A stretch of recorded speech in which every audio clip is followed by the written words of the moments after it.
usage to the word selfishness is not merely wrong. It represents a devastating intellectual package deal which is responsible more than any other single factor for the arrested moral development of mankind. In popular usage, the word selfishness is a synonym of evil. The image it conjures is of a murderous brute who tramples over piles of corpses to achieve his own ends. Who cares for no living being and pursues nothing but the gratification of the mindless whims of any immediate moment? Yet the exact meaning and dictionary definition of the word selfishness is concern with one's own interests. This concept does not include a moral evaluation.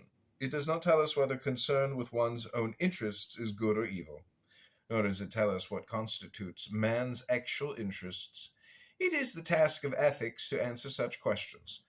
The ethics of altruism has created the image of the brute as its answer in order to make men accept two inhuman tenets: A, that any concern with one's own interests is evil, regardless of what these interests might be, and B, that the brute's activities are in fact to one's own interest, which altruism enjoins man to renounce for the sake of his neighbors.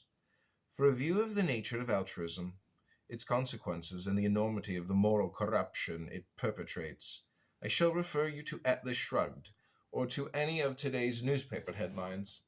What concerns us here is altruism's default in the field of ethical theory.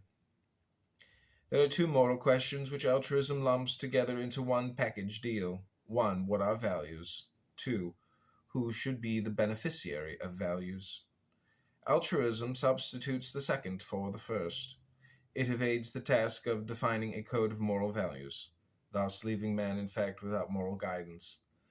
Altruism declares that any action taken for the benefit of others is good, and any action taken for one's own benefit is evil. Thus, the beneficiary of an action is the only criterion of moral value. And so long as that beneficiary is anybody other than oneself, anything goes.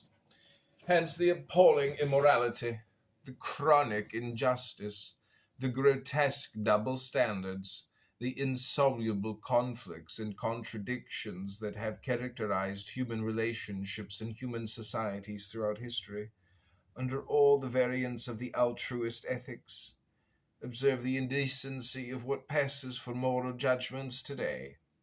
An industrialist who produces a fortune and a gangster who robs a bank are regarded as equally immoral, since they both